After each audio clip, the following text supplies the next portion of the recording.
Alhamdulillah kita jumpa lagi di seri spesial Ramadan, Ustaz. Ya, cepet banget ya sudah Ramadan lagi. Gak terasa.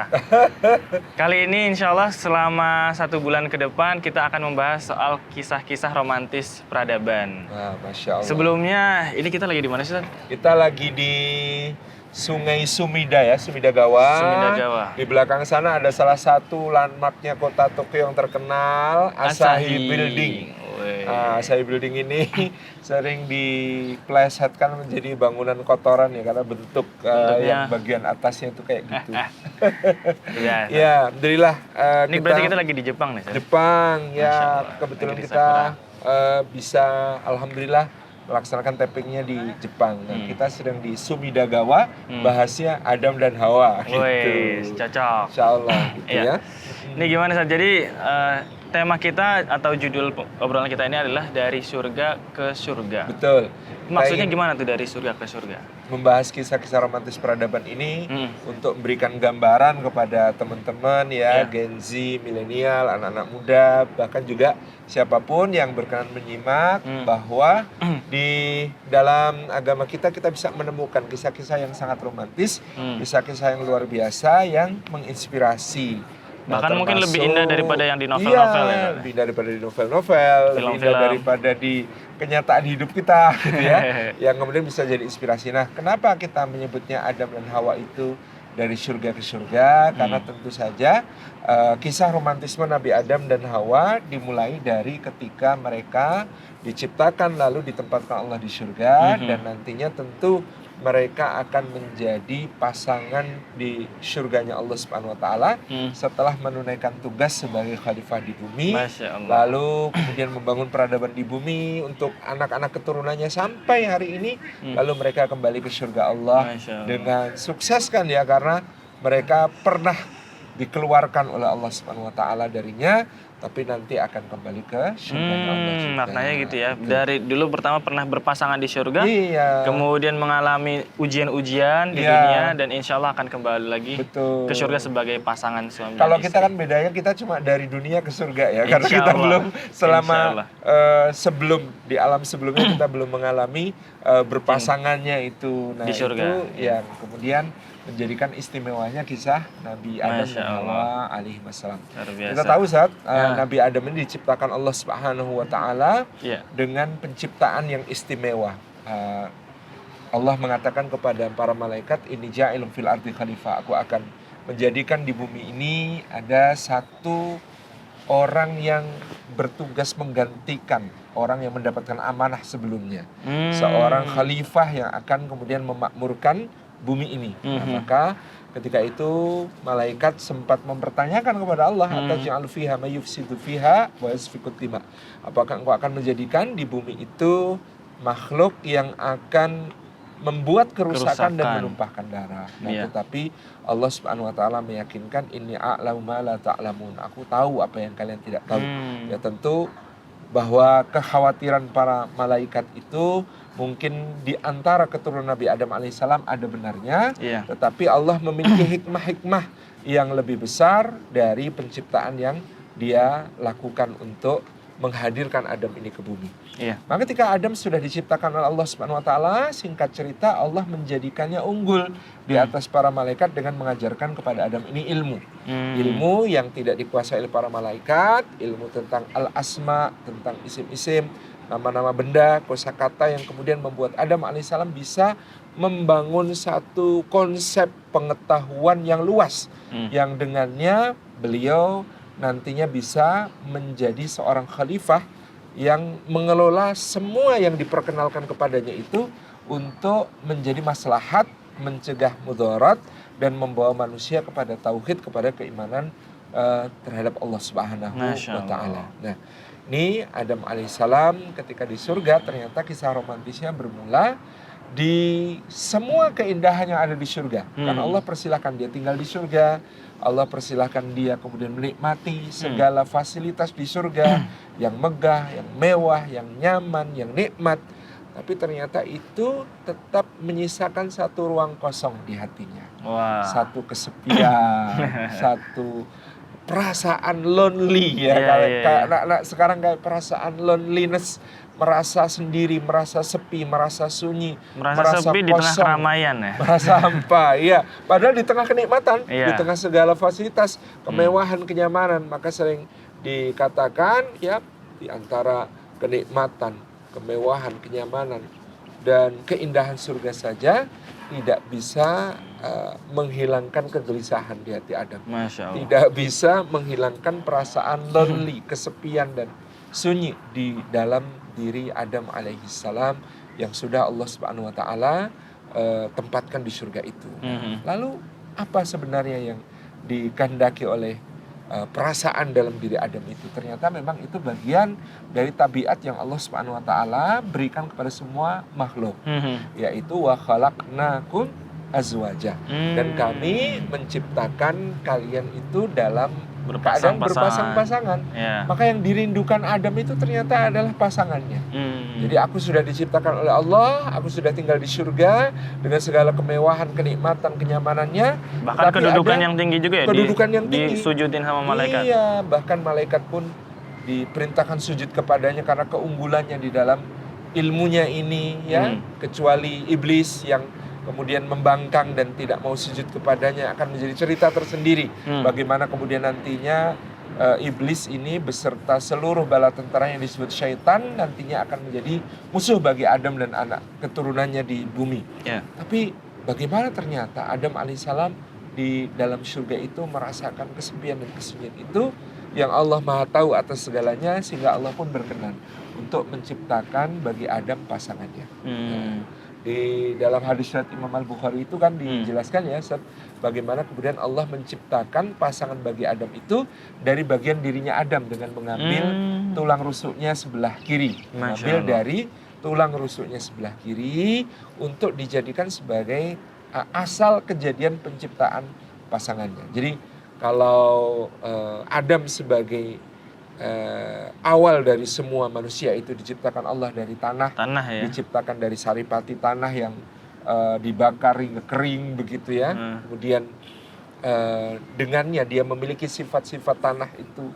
Dia memiliki sifat-sifat tawadu, sifat rendah hati, sifat menumbuhkan, memberikan kehidupan bagi yang lain gitu ya. Itu sifat-sifatnya Adam alaihissalam yang luar biasa. Nah, maka pasangannya ini dengan sudah ada dirinya, Allah hendak memberikan kepada kita pemaknaan tentang bahwa kita memang berpasangan pada hakikatnya satu, tetapi tinggal di dua jasad yang berbeda. Sehingga Allah Subhanahu wa taala mengambil dari bagian dirinya Adam. Jadi tidak menciptakan Hawa dari lumpur atau tanah lagi yang lain untuk kemudian menjadi pasangan Adam, tapi mengambil dari dirinya Adam alaihissalam sendiri. Nah, ketika Adam sedang tidur, Allah jadikanlah pasangannya itu, yaitu Sayyidah Hawa. Jadi ada seorang pujangga yang memaknai kenapa Adam itu diambil bagian tulang rusuknya yang sebelah kiri ya. Ya dikatakan bukan dari tulang ubun perempuan dicipta karena sungguh berbahaya menjadikan dia kalau hanya disanjung dan dipuja. Bukan pula dari tulang kaki, sebab hinalah lelaki yang menginjak dan memperbudak kaum putri. Tetapi dia diciptakan dari rusuk kiri, dekat ke jantung hati untuk dicintai, dekat ke tangan untuk dilindungi. Jadi keindahan hubungan antara laki-laki dan perempuan, romantisnya mereka berdua itu sudah dilambangkan oleh penciptaannya. Jadi laki-laki punya tugas sebagai qawam, sebagai pemimpin yang juga melindungi, mengayomi, ya, menyayangi, memberi perhatian, ya, seperti jantung hatinya sendiri. Itu kepada pasangannya, kepada perempuan. Sementara perempuan ini digambarkan oleh Nabi Sallallahu Alaihi Wasallam seperti tulang rusuk, maka ada bengkoknya yang kalau diluruskan dengan memaksa pasti akan patah. Tapi kalau dibiarkan tentu akan tetap bengkok sehingga laki-laki dituntut untuk rifqon, ya, memiliki kelembutan-kelembutan dalam berinteraksi dengan pasangannya, dengan akhlak yang mulia. Ya, ini sudah digambarkan Allah Subhanahu wa taala sejak awal penciptaan sebagai bagian romantisme dari Adam dan Hawa. Maka Adam dan Hawa kemudian tinggal di dalam surga itu dan diberikan oleh Allah kebebasan untuk menikmati semua fasilitas dalam surga. Semua kenikmatan, kenyamanan, kemewahan yang ada dalam surga. makanan yang berlimpah, dengan pelayan-pelayannya, dengan berbagai hal yang kemudian disediakan. Tetapi ada satu larangan yang diberikan oleh Allah Subhanahu wa taala di dalamnya ya. Salah satunya larangan itu adalah wala taqrabah hadhis sajarah. Jangan kalian berdua mendekati pohon ini. Fatakuna minadh dhalimin. Maka kalau kalian dekati, kalian akan menjadi orang yang zalim, orang yang aniaya terhadap diri kalian sendiri. Jadi ini yang menjadikan sebagian ulama mengatakan sesungguhnya surga ini, surga yang ditempati oleh Adam dan Hawa, tentu bukanlah surga yang nanti akan dituju oleh orang-orang beriman setelah mereka diperlihatkan amalnya oleh Allah Subhanahu wa taala. Jannatul Khuld itu ya. Jannatul Khuld ya, surga yang abadi, bukan, karena di dalam surga ini ternyata ada larangan. Masih ada larangan. Berarti bukan surga yang sebebas-bebasnya, sepuas-puasnya.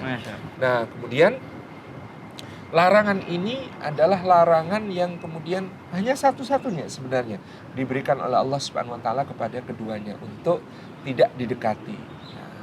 Nah, inilah yang dimanfaatkan oleh musuh mereka. Jadi memang ini nantinya salah satu hikmahnya ya, Allah kenapa memberikan tempat Adam dan Hawa di surga dengan segala kenikmatannya, selain untuk memberikan pemulihan kepada mereka, sekaligus Allah hendak mengenalkan mereka kepada musuh sejati yang akan kemudian mengganggu mereka, yang nantinya akan menjadi perusak segala kebaikan di antara mereka. Ini dengan terjadinya satu peristiwa di mana iblis yang kemudian karena sifatnya mempengaruhi keburukan maka sudah disebut syaitan. Fawaswasa ilaihi masyaitan. Maka syaitan memberikan waswas kepada keduanya. Disebut waswasah itu karena kemudian membuat orang khawatir, membuat orang itu merasa takut kehilangan sesuatu atau tidak mendapatkan sesuatu. Padahal sebelumnya biasa aja. Biasa aja, tapi gara-gara was-was, maka dia menjadi berprasangka buruk. Penasaran. Dia penasaran. Gitu. Ya, jadi kan bisikannya setan itu kan berbunyi, manahakuma rabbukuma antilkuma syajarah illa antakuna malakain au takuna minal khalidin. Sesungguhnya wahai Adam dan Hawa, Tuhan kalian tidak melarang kalian dari pohon ini, melainkan karena tidak menghendaki kalian menjadi dua malaikat atau dua makhluk yang memiliki kekuasaan atau menjadi makhluk yang abadi. Jadi was-wasnya itu berbentuk, kamu tuh kalau mematuhi larangan ini tuh rugi loh. Gain pleasure ya, mendapatkan kenikmatan. Iya, kalau kamu mematuhi larangan ini kamu rugi, sebab kalau kamu ini sebenarnya tidak dilarang dari pohon ini, kamu bisa jadi dua malak, dua yang berkuasa, atau minal khalidin, menjadi kekal di surga, makhluk yang kekal abadi. Kan itu dua keinginan yang paling kuat di dalam hati manusia ya. Jadi pengen berkuasa, pengen menjadi makhluk yang punya otoritas, dan juga pengen menjadi makhluk yang abadi, ya, pengen bertahan dalam kenikmatan itu selama mungkin, sepanjang mungkin. Nah, godaan ini menjadi waswasah bagi Adam dan Hawa. Kalau dipikir-pikir ya, Masya Allah, itu godaannya itu ya memang memabukkan sekali. Tapi kesalahannya Adam dan Hawa adalah percaya kepada waswasah ini yang mengatakan kamu ya dilarang mendekati ini karena Allah tidak menginginkan kamu abadi, Allah tidak menginginkan kamu menjadi makhluk yang senantiasa berkuasa gitu ya. Dan yang lebih meyakinkan lagi karena setan ini bersumpah, wa qasamahuma inni lakuma minan nasihin. Setan itu bersumpah kepada keduanya dengan nama Allah lagi, bahwa aku ini penasehat yang tulus buat kalian. Kalau kalian mau mendengarkan kata-kataku, kalian pasti akan mendapatkan keuntungan. Kalau kalian tidak mendengarkan kata-kataku, tentu akan menjadi sesuatu yang kalian rugi gitu. Jadi akhirnya karena disumpah tadi, dengan sumpah tadi, setan berhasil meyakinkan Adam dan Hawa, maka Adam dan Hawa pun terbujuk. Fa'azallahuma syaitan. Setan pun menggelincirkan keduanya, ya. Maka tergelincirlah mereka melanggar larangan Allah Subhanahu wa taala dengan memakan bahkan buah dari pohon yang dilarang tersebut. Tapi sebelum lanjut ke situ, tadi menarik bahwa memang di dalam Al-Quran juga disebutkan tuh waktu sedang Nabi Adam dan Hawa itu masih di surga. Betul tadi yang dibilang bahwa salah satu yang kemudian Allah sampaikan kepada Adam adalah mengenalkan musuhnya. Iya, iya. Itu ada di surat Toha 117 kalau nggak salah. Faqulna ya Adam inna hadza aduwwun laka wa li zaujika. Iya, iya, iya. Nah, kemudian tadi menarik, akhirnya ternyata terkadang musuh itu ketika dia ingin memberikan mudarat kepada kita, dia datang sebagai penasehat ya. Masya Allah ya, bahaya banget ya. Ternyata hati-hati sama orang yang banyak bersumpah, seakan memberi nasihat, tapi ternyata sebenarnya menggelincirkan teman-teman. Dan itu banyak di sekitar kita. Kadang-kadang orang yang tulus kepada kita malah menjengkelkan.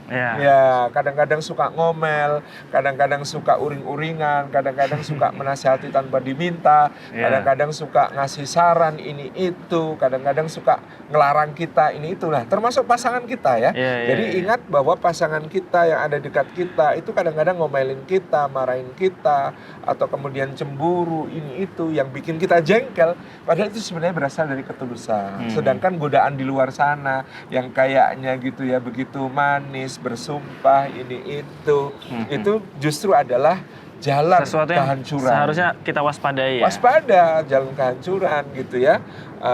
Dan inilah musuh yang kemudian di dunia juga akan begitu. Maka setan itu salah satu senjatanya namanya tazyin. Apa itu? Tazyin itu menghias-hias. Jadi makanya kalau setan di dunia dia akan menghias sesuatu yang sebenarnya haram, tercela, jelek, keji, mungkar. Yang bisa merusak diri kita. Yang bisa merusak diri kita. Itu seakan-akan indah, seakan-akan terpuji, seakan-akan bagus gitu ya. Jangan diblokir dong itu mantan yang sergodain, itu namanya mutus silaturahmi loh. Gitu ya, misalnya gitu ya. Atau hal-hal yang ya kita kadang-kadang merasa wah ini gimana ya, padahal kalau kita perturutkan itu akan menjadi pintu-pintu kerusakan dan kehancuran. Nah, ini yang kita juga perlu waspadai. Nah, jadi tadi akhirnya kemudian Adam dan Hawa melanggar larangan Allah Subhanahu wa taala, dan salah satu riwayat ya kita bisa baca dalam tafsir Al-Qurtubi itu Adam dan Hawa ini keheranan. Ketika kemudian mereka melanggar lalu mereka jatuh ke dalam dosa itu, si Hawa bertanya kepada Adam, aku baru tahu wahai Adam ada orang bersumpah dengan nama Allah tapi ternyata untuk kejahatan. Ini menunjukkan kepolosan ya. Menunjukkan bagaimana manusia itu ternyata memiliki kepolosan, sisi-sisi kepolosan. Termasuk Sayyidah Hawa yang kemudian begitu heran bisa-bisanya setan ini bersumpah dengan nama Allah untuk menggelincirkan, untuk menghancurkan keduanya. Nah, biasanya kalau orang itu baik, dia akan menyangka bahwa orang lain juga sebaik dia. Iya gitu, betul. Atau sebaliknya, orang kalau nakal, jelek gitu ya, suka khianat, dia pasti juga punya kecurigaan yang sama, suudzon yang sama tentang hal itu kepada orang lain gitu ya. Ini orang ini Adam dan Hawa ini polos lugu, sehingga kemudian dia heran dengan keberanian setan untuk memakai nama Allah untuk sumpah palsunya. Dan nah pada saat itu kan diceritakan ya, ketika mereka melanggar larangan Allah Subhanahu wa taala maka terbukalah aurat mereka. Jadi kita membaca beberapa firman Allah Subhanahu wa taala misalnya di surat Al-A'raf ya. Itu di ayat 27 misalnya, itu kan salah satunya menyebutkan memang dari awalnya setan ini hendak punya keinginan untuk membuka aurat dari Adam dan Hawa ini gitu. Bahkan kalau di Quran itu memang dijelaskan fawaswasalahuma syaitanu liyubdiyalahuma ma wuriya anhuma min sawatihim. Jadi setan itu sengaja memberikan waswas supaya apa yang sebelumnya tertutup pada diri mereka itu jadi tampak seperti itu. Iya, jadi terlihat auratnya gitu. Iya, termasuk sifat ini ya, setan itu ingin mempermalukan, ingin memperlihatkan sesuatu yang tidak tampak. Mereka suka kalau kekejian itu tertebar di muka bumi gitu ya. Itu sifat-sifat syaitoniah. Nah, di peristiwa itu juga menunjukkan kepada kita bahwa Adam dan Hawa ini diberikan kehormatan oleh Allah Subhanahu wa taala tentang menutup aurat. Makanya kemudian kita ini makhluk di muka bumi yang menggunakan berbagai macam bahan untuk menutup aurat kita. Masya Allah. Jadi kalau binatang-binatang itu kan meskipun mereka mungkin kedinginan, ya paling diberikan oleh Allah bulu yang tebal, ya dan lain sebagainya.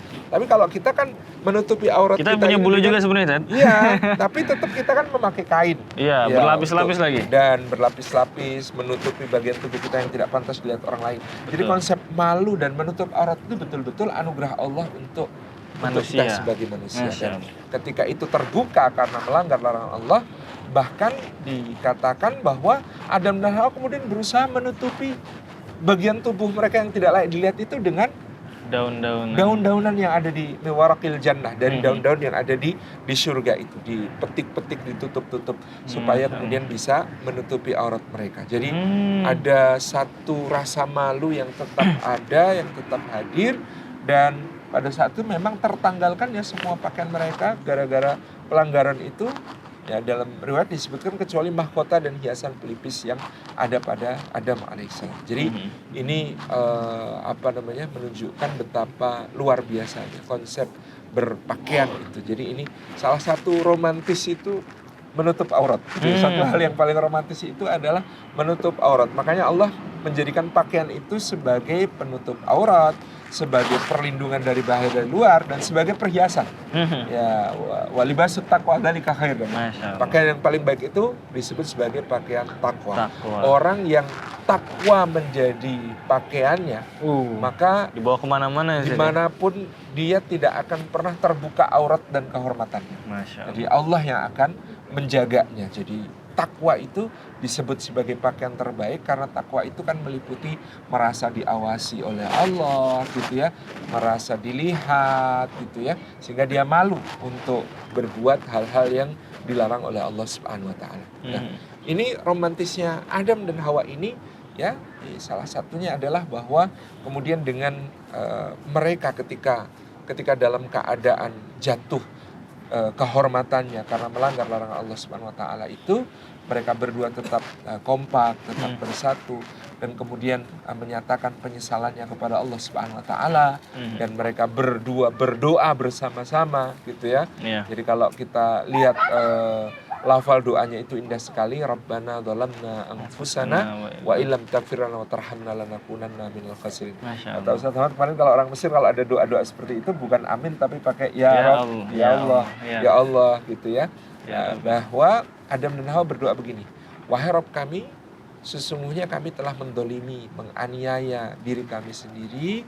Jika Engkau tidak mengampuni kami dan merahmati kami, niscaya kami termasuk orang-orang yang rugi. Nah, ini salah satu romantismenya mereka berdua, dan dengan hubungannya dengan Allah Subhanahu wa taala adalah ya manusia itu bisa salah. Manusia itu bisa khilaf, manusia itu bisa lupa, bisa berdosa.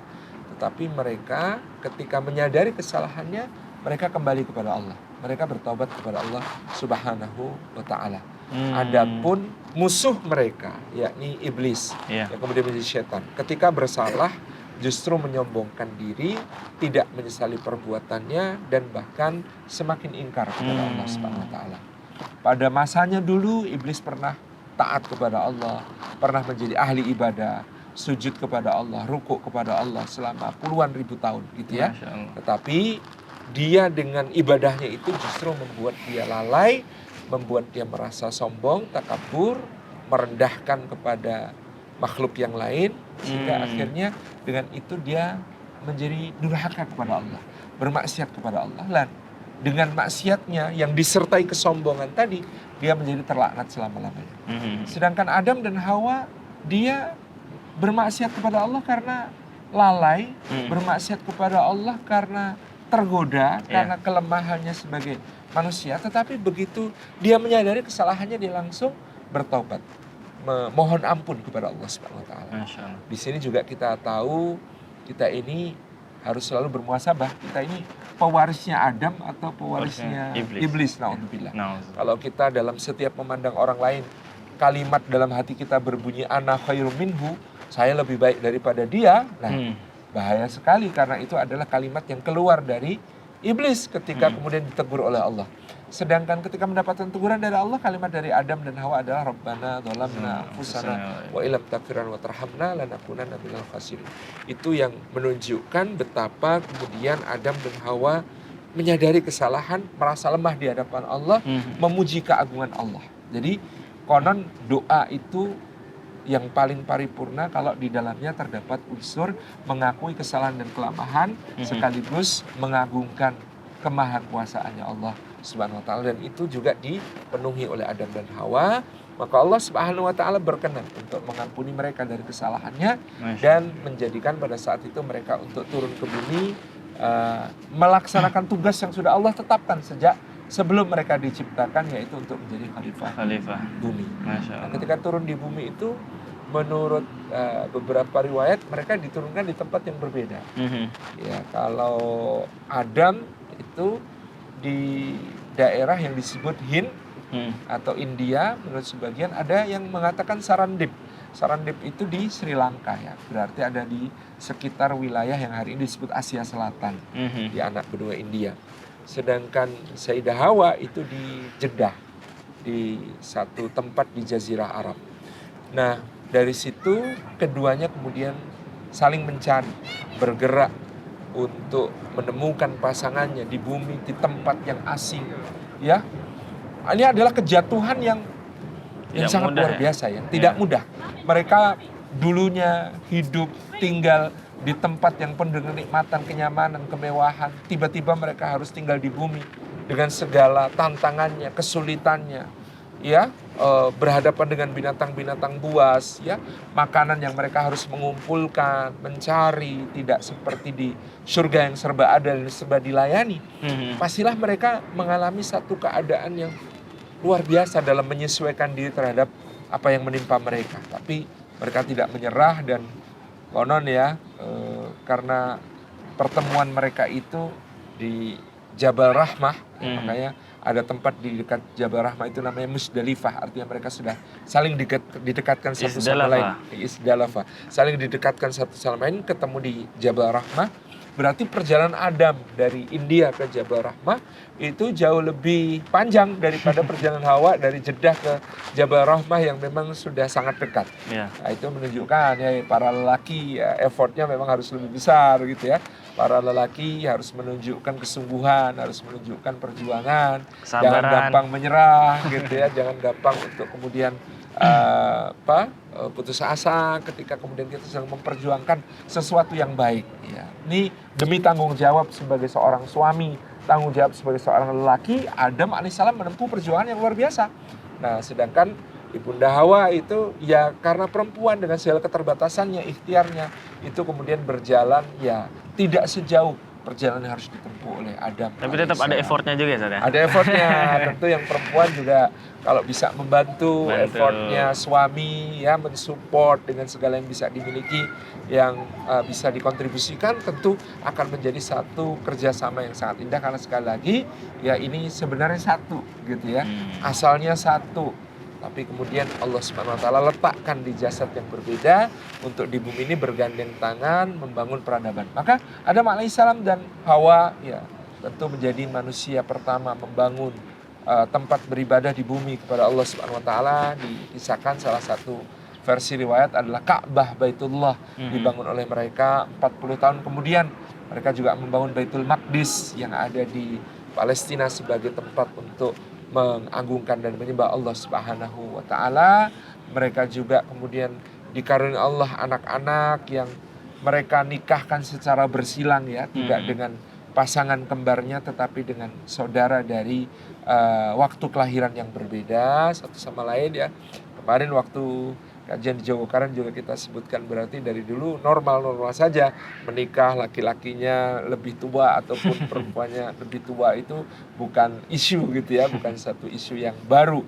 Itu sudah sejak dulu sebagai satu hal yang normal-normal saja, dan kemudian dari keluarga-keluarga anak-anak Adam inilah berkembang biak manusia di bumi, berbeda-beda bangsa, berbeda-beda suku, berbeda warna kulit, berbeda bahasa yang luar biasa. Sampai akhirnya Adam dan Hawa dipersatukan kembali oleh Allah kelak di surganya. Masya Allah. Ini dari kisahnya Nabiullah Adam bersama Siti Hawa dan awal mula peradaban manusia ini menunjukkan bahwa memang dari awal manusia itu salah satu tabiatnya adalah berpasangan ya Ustaz ya? Betul. Dan pasangannya dengan lawan jenis. Iya. Jadi bukan Adam and Steve ya, Adam and Eve gitu. Jadi itu menunjukkan kepada kita satu hakikat dalam diri manusia bahwa tidak akan lengkap ya kehidupan kita ini tanpa menjalin hubungan yang sehat, hubungan yang diridhai oleh Allah Subhanahu wa taala, mengekspresikan cinta dalam ekspresi yang seluas-luasnya, dan itu adalah melalui pernikahan. Maka Rasulullah mengatakan lam yura lil mutahabbaini mithlun nikah. Tidak terlihat dari dua orang yang saling mencintai yang menjadi ekspresi cinta mereka kecuali pernikahan. Maka kalau Anda cinta, yang harus Anda perjuangkan adalah pernikahan, bukan hal-hal lain untuk menikmati cinta itu di luar apa yang diridhoi oleh Allah Subhanahu wa taala.